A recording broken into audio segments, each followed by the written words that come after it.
நாம் இப்பொழுது எல்லோரும் பார்க்க வேண்டியது மனசுக்கு ஒரு சந்தோஷம், ஒரு பலம். அதான் ஆன்ம பலம். அது எப்படி வருகின்றது?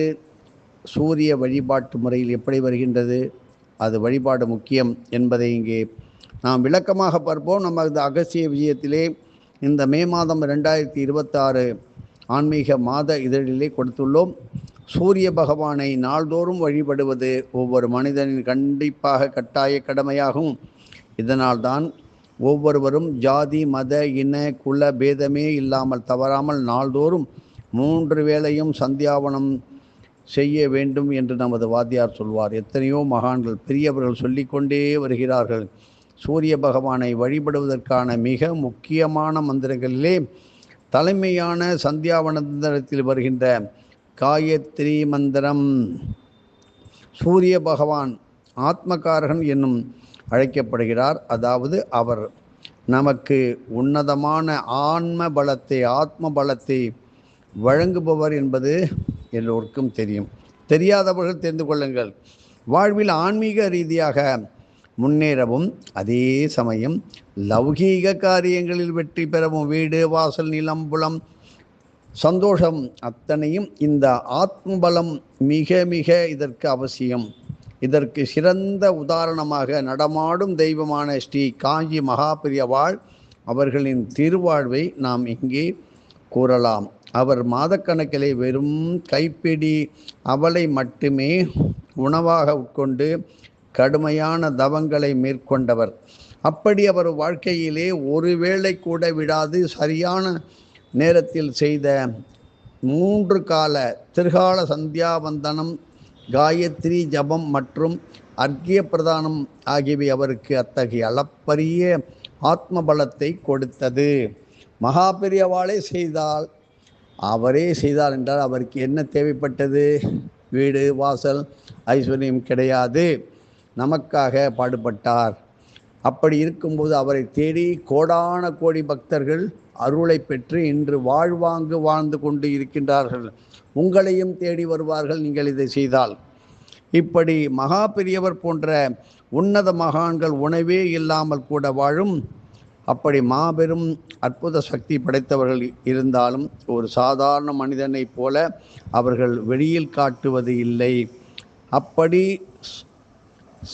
அதாவது சந்தியோபாசனின் அந்த சந்தியாவந்தனத்திலே உண்மையான மகத்துவத்தை நாம் உணர்ந்து கொள்ள வேண்டும் என்பதற்காகவே ஆகும் இது.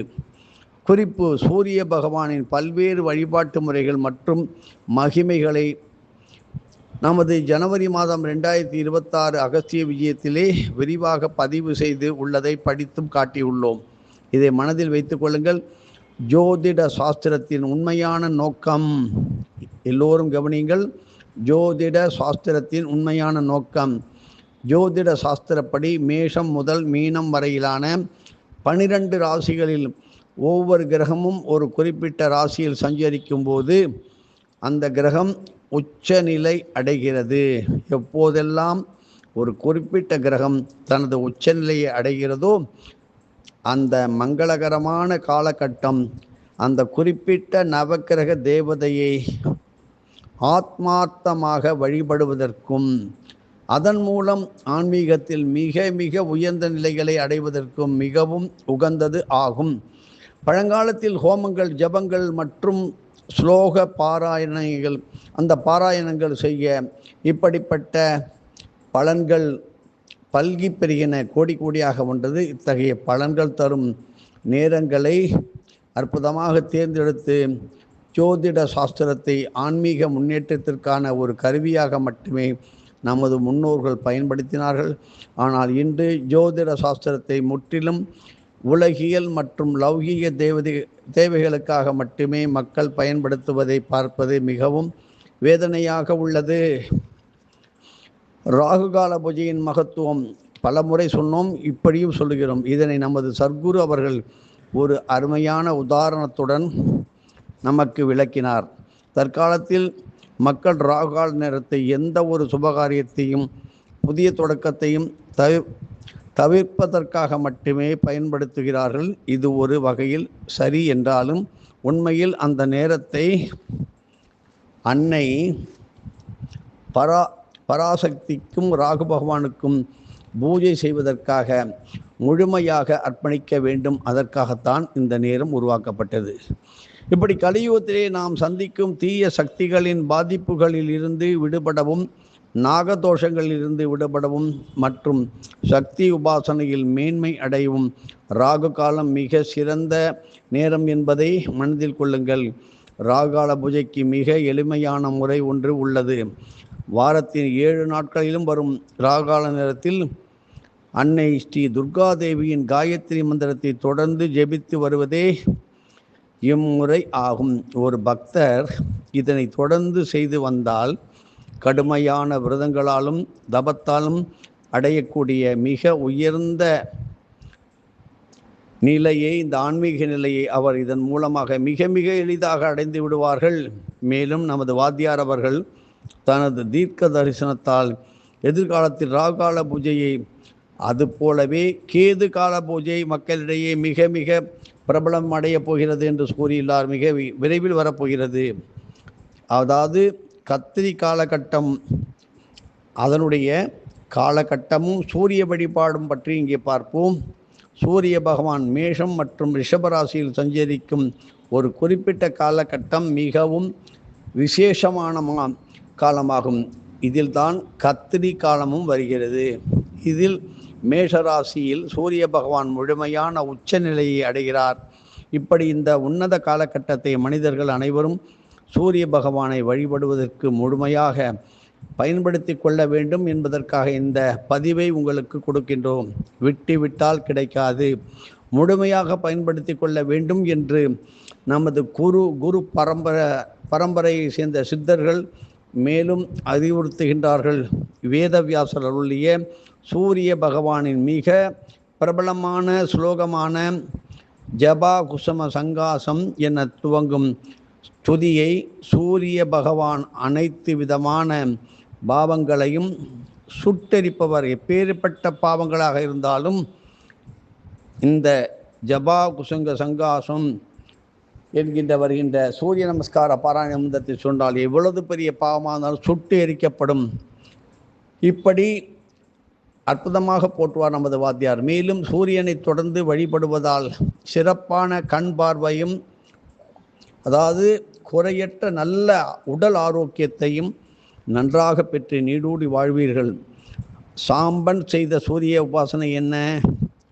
பகவான் ஸ்ரீ கிருஷ்ணரின் குமாரனான கிருஷ்ணனுடைய குழந்தை பேர் சாம்பன். தீராத தொழுநோயால் அவருக்கே இந்த நோய் வந்தது என்றால் பார்த்து கொள்ளுங்கள். குஷ்ட ரோகத்தால் கடுமையாக பாதிக்கப்பட்டான். அவனது உடல் முழுவதும் பொலிவு அழகெல்லாம் இழந்து பெரும் கஷ்டத்தில் துயரில் ஆழ்ந்தான்.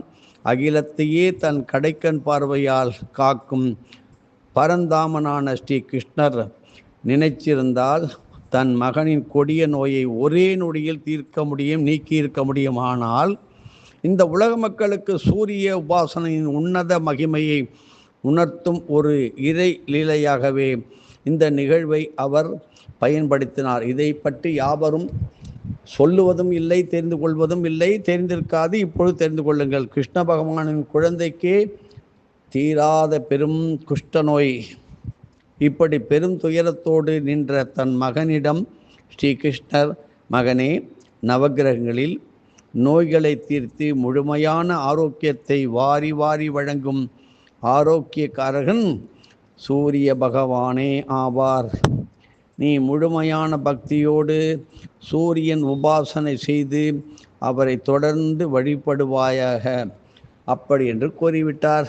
தந்தையின் திருமொழியை வேத வாக்காக ஏற்று சாம்பன் அந்த சந்திரபாகா நதிக்கரையிலே மிகவும் கடுமையான முறையிலே விரதங்கள் இருந்து சூரிய பகவானையே நோக்கி தீவிரமான தவம் இயற்றினான்.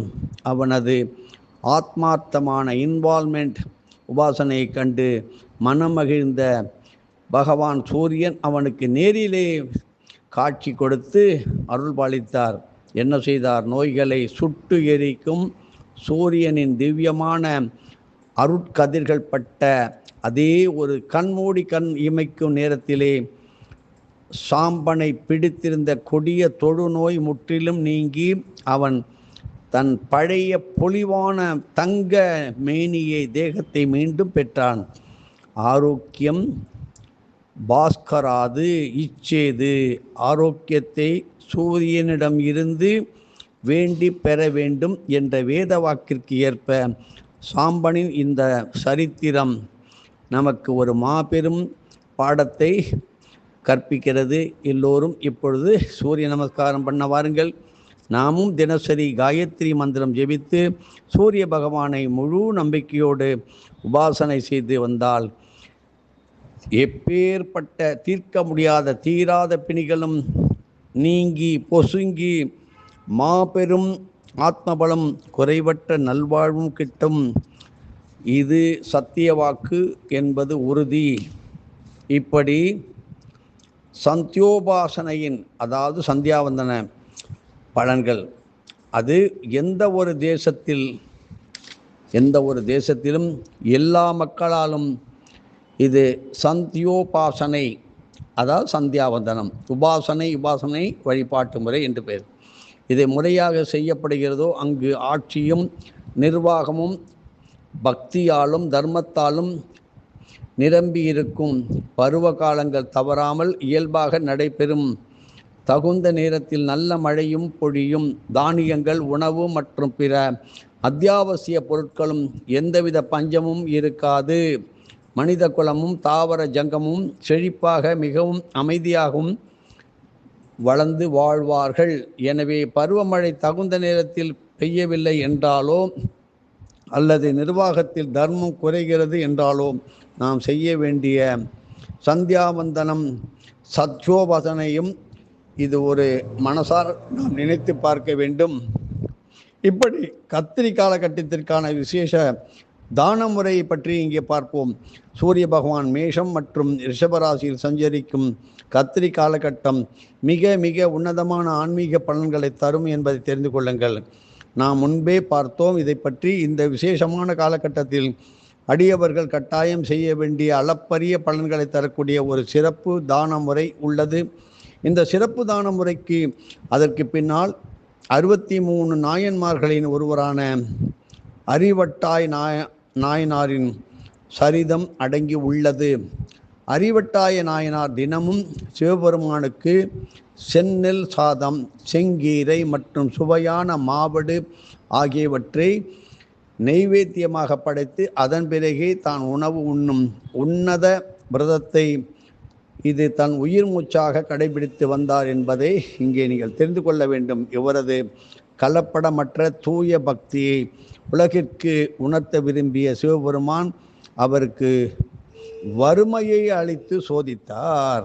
கொடிய வறுமையின் பிடியில் சிக்கினாலும் நாயனார் கூலி வேலை செய்தாவது தினமும் இறைவனுக்கு அமுது படைக்கும் தனது மாபெரும் விரதத்தை கைவிடாமல் தொடர்ந்து செய்தார். விடவே இல்லை.